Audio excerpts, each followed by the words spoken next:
തൊപ്പിയിടുകയും 5 നേരം നിസ്കാരങ്ങൾ യഥാവിധി അനുഷ്ഠിക്കുകയും ചെയ്യുന്നവരെ സ്നേഹിക്കുകയും ഇസ്ലാമിൻ്റെ നിയമങ്ങൾ അനുസരിച്ച് ജീവിക്കുകയും ചെയ്യുന്നവരെ സ്നേഹിക്കുകയും കള്ളുകുടിക്കുകയും അതിമോശമായി ജീവിക്കുകയും മദ്യത്തിൻ്റെ ലഹരിയിൽ ജീവിക്കുകയും ചെയ്യുന്നവരെ ഒതുക്കുകയും ചെയ്യണമെന്നാണ് സയ്യിദുനാ മുഹമ്മദ് റസൂലുള്ളാഹി സ്വല്ലല്ലാഹു അലൈഹി വസല്ലം തങ്ങൾ പറഞ്ഞു. അതുകൊണ്ട് നാം എല്ലാം അള്ളാഹുവിൻ്റെ പ്രീതിയിലായിട്ട് നാം ജീവിക്കുകയും അതുകൊണ്ടാണ് സയ്യിദുനാ റസൂൽ കരീം സ്വല്ലല്ലാഹു അലൈഹി വസല്ലം തങ്ങൾ പറയുകയുണ്ടായി,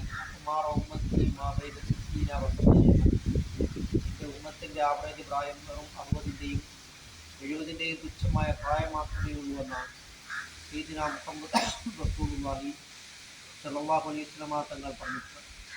ഈ തുച്ഛമായ പ്രായത്തിലാണ് നാം നിസ്കരിക്കുന്നത്, ദാനധർമ്മങ്ങളും മറ്റ് സൽക്കർമ്മങ്ങളും എല്ലാം ചെയ്യുന്നത് നാം മനസ്സിലാക്കിക്കൊണ്ട് നാം അള്ളാഹുവിലേക്ക് നാം മടങ്ങുകയും ധാരാളം സൽക്കർമ്മങ്ങളും വിവാദത്തുകൾ കൊണ്ട് നാം മുന്നേറുവാൻ നാം ശ്രമിക്കും. അള്ളാഹു തആല നമുക്ക് പ്രധാനം